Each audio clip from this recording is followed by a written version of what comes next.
Maciej Mikos and you're watching World Talks. The European Commission has proposed a new climate target. Within the next 15 years, Brussels wants to reduce net greenhouse gas emissions across the EU by 90% as compared to 1990 levels.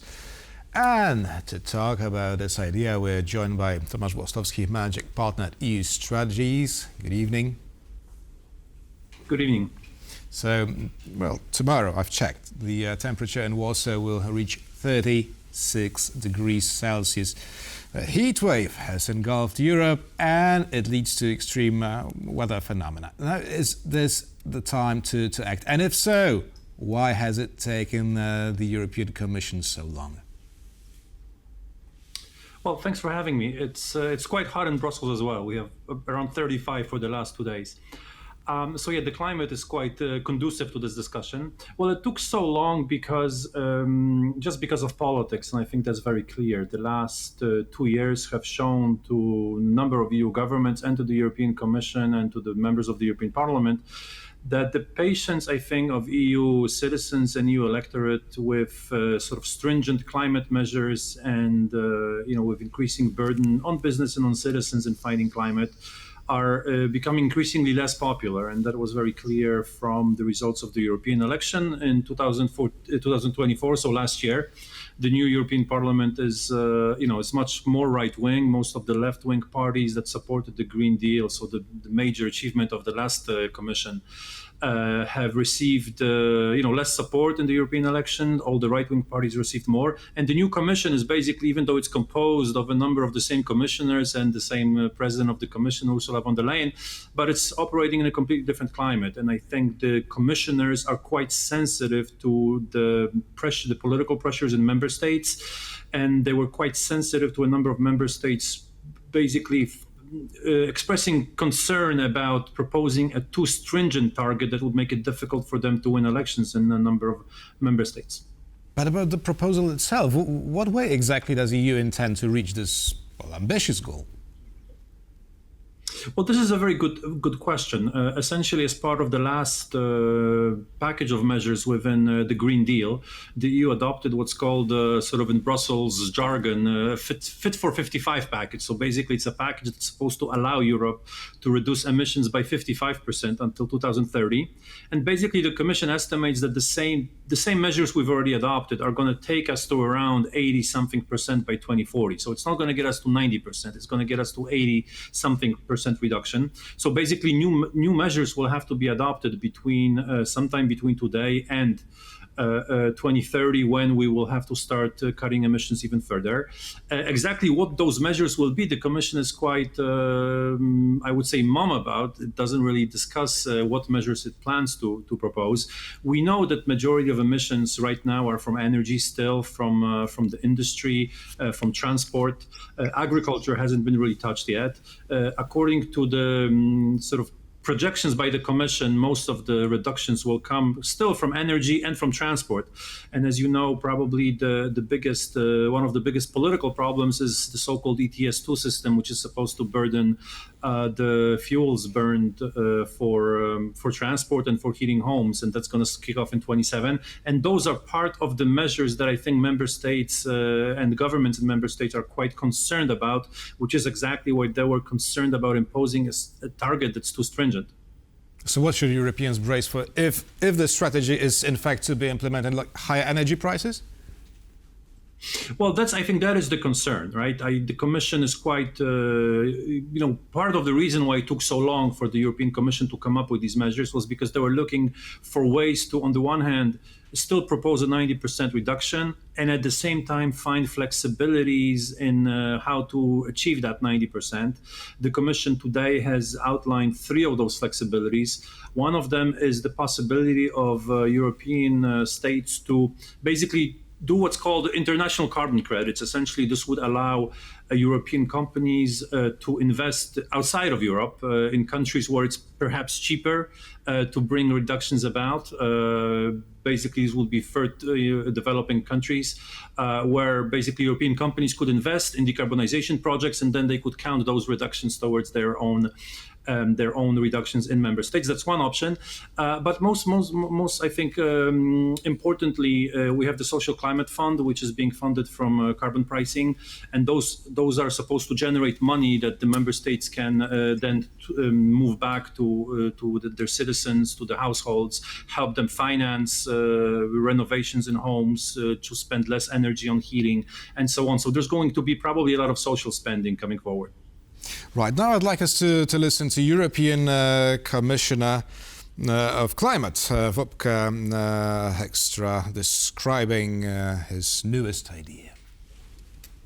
We're clearly ambitious, and yet, and that is of the essence, we are pragmatic and flexible on the how to achieve it.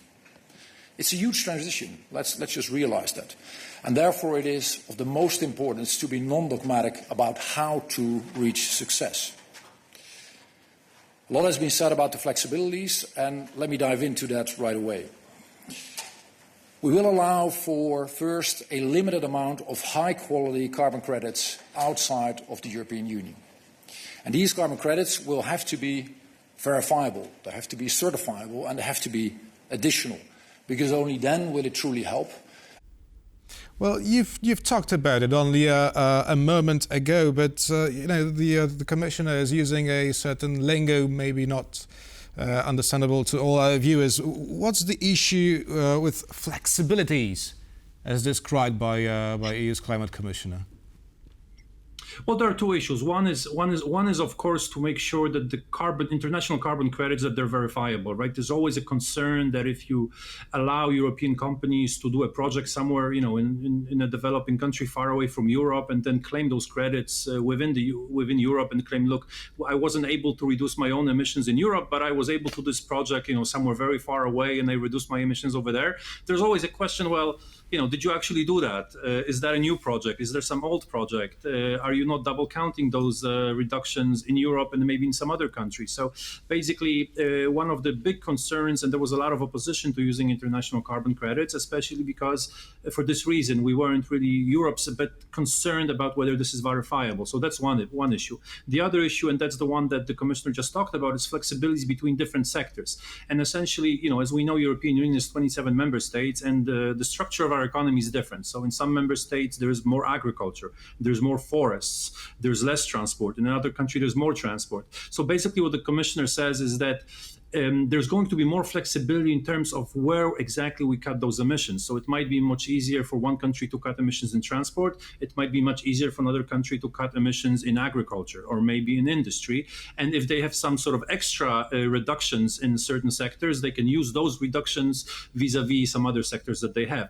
Right now, the European climate regulation is quite strict and it's quite segmented. Different sectors face different regulations. That's one of the complaints that a lot of the industry had. So I think what the Commissioner is suggesting is that, look, we have to take a more holistic approach. We have to look more, allow more each member state to decide where they want to cut emissions, how they want to do it, and have less maybe Brussels involvement in exactly, specifically which carbon emission is going to be limited in which member state. Let's just leave it to the member states and they can decide for themselves which sectors in their country are sort of more, are better to have those reductions in, and which are sort of more difficult and maybe they should be left alone.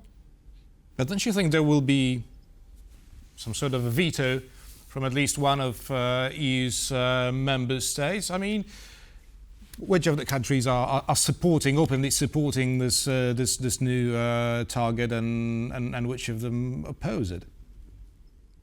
Look, the truth is this. A number of member states and politicians are very scared of this proposal, because they understand that there has been a lot of misinformation about climate and climate mitigation, climate change mitigation, and fighting climate change. They understand that further restrictions and further climate sort of protection measures are not popular with the electorate, basically. They understand that. So they're very scared of this proposal. They're scared of how it will be portrayed.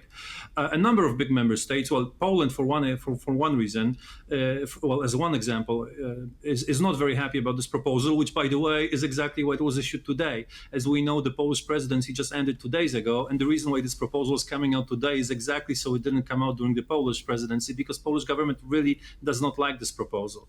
France doesn't like this this proposal.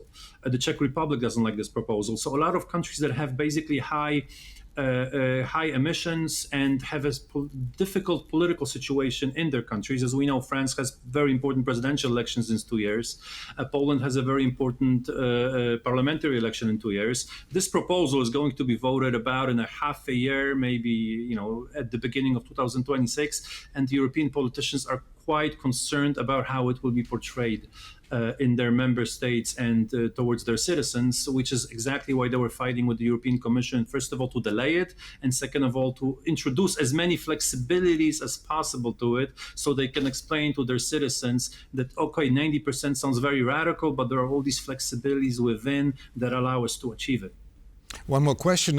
I'm not familiar with Commissioner Hekstra's political affiliation, but I'm wondering about the European Greens' approach to this proposal. Now, is it enough for them?